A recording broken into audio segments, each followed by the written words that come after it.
News 3 spent 2 months investigating DUI offenders showing up to hear stories of victims' tragedies while drunk or stoned. Yes, some offenders seem to thumb their noses at the program. You'll be able to judge for yourself here. News 3's Reed Cowan is here to show us the ones he spotted who appear not sober, and Reed, not sorry. Not sorry at all. Last night we showed you the dilemma of police officers who say people show up drunk to hear victims of DUI speak. Well, tonight, a prime example of that very problem and the reason why police say some people just don't get it. Look at this. One after another, people suspected of showing up drunk to stop DUI's victim impact panel booted. Blah, blah, blah, blah, blah, blah. Because they drink a lot of beer. You make one mistake, man, it ruins your whole life. Attending the panel even a little under the influence is a rule breaker. Driving there impaired, unthinkable. Meet repeat offender Sadie Cooper. Cooper first picked up by cops in 2010, but doesn't appear to have learned much from that experience. Here, out of sorts, she takes a breath test. Then she jokes through a field sobriety test. 1, 2, 3, 4, 5, 6, 7. I can't even do this. Cooper insists she's not drunk, not on drugs, and that our camera lights are throwing her off. So we leave. Again, she flunks the field sobriety test, and when we return, we find Cooper cuffed. What law did I break? Right now, you're under arrest for I'm suspicion. not under for suspicion. You're asking me a question, but you're not letting me answer. Oh my God. It's for suspicion of DUI. Why in the hell would you come here to hear victims' families if you were going to fail a field sobriety test? I wasn't going to fail a field sobriety test. But she did fail. Cops saying they watched Cooper drive her car to the panel, something she denied over and over. I wasn't driving. You guys, how are you going to arrest me for DUI or DWI or anything, or not even? You're kidding me, right? You're telling me you weren't driving? How are you? Yeah, how are you going to do that? After I saw you drive, I saw you park here. That was me standing out here. Everything I say is going to be used against me in a court of law, on camera. I think everything you do is going to be used against you. Yeah, I know that. Because of you. Thank you. Yeah, it's all my fault, sweetie. No, really? This was like It's all my fault. It's all my fault. It's all his fault. It's all everybody else's fault. Repeat and chronic offenders like Cooper say cops all have that one trait in common.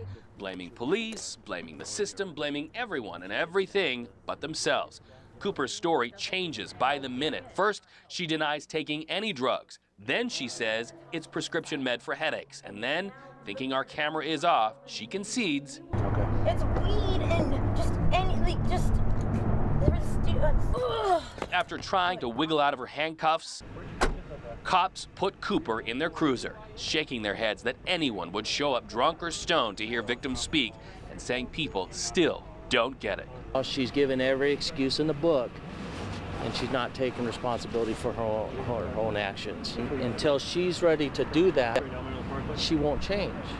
And this is going to be a revolving door. We'll see her again, unfortunately. All right, now, make a left. Yep. For 82-year-old New Yorker Jean Idell, it's just another day of work at New York's Waldbaum supermarket. 37 years, and I'm trying to live until I get a pension.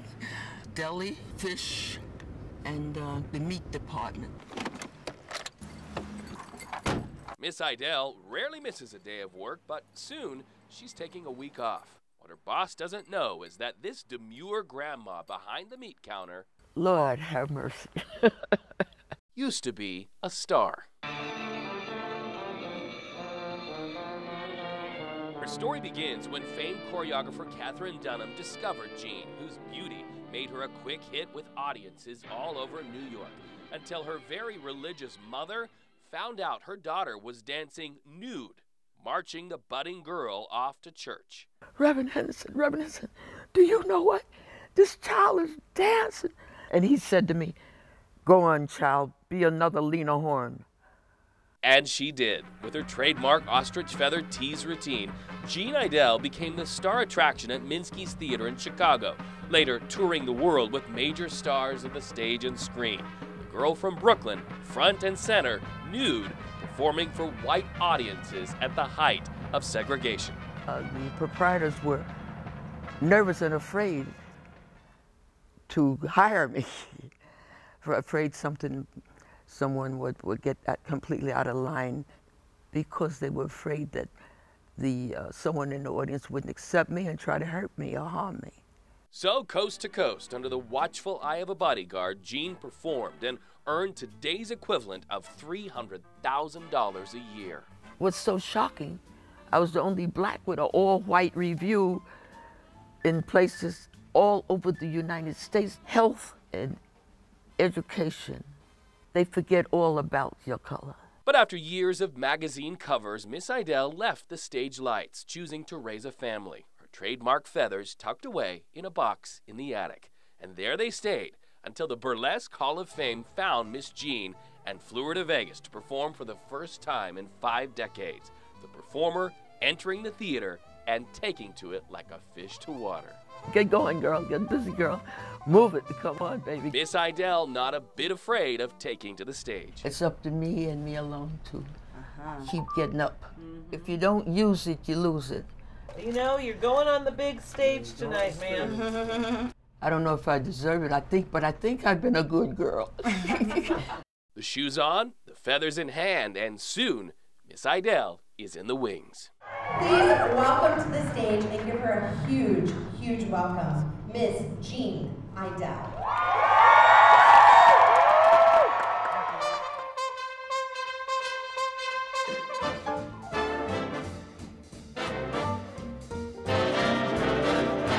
Women of age and women of color, she says, should not be ashamed of their body and shouldn't be ashamed of their journeys either. A journey Miss Jean Idell says she wouldn't take nothing for. Are you proud of your journey? I am elated, above pride. Above pride and free as a bird.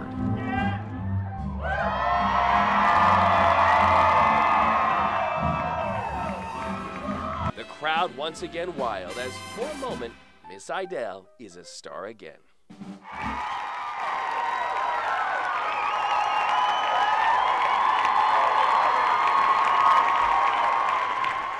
It really encouraged me not to give up.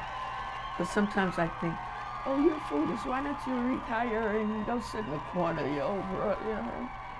But no, I'll be out there now, right on the corner. You know, I see these places, and there's been times I have been a split second away from putting my foot to the pedal and just going through the front of those places. Rob Surratt is a father haunted by something his son wrote in a journal before he died. It's the demon's love letter to bath salts. Words scratched onto paper by the teen who was once a champion swimmer, taken down by bath salts. When you hit me, I just start losing my mind. You made it easy for me to pass drug tests and still feel buzzed. Jay Surratt died in a noose in his family's garage after battling a bath salt addiction. After his death, his mother and father finding bath salts hidden all over their house. I've never seen cocaine, or crack. That's what it looks like to me. That killed your son. And he says bath salts will kill more kids. Reason why Rob Surratt takes to the streets at night. I drive through here and I think about him. Thinking about his son and talking to people going in and out of smoke shops. Shops like the one our undercover team found, sell bath salts, and promise a high. You win this one. It's like marijuana exactly. Oh, really? Yeah.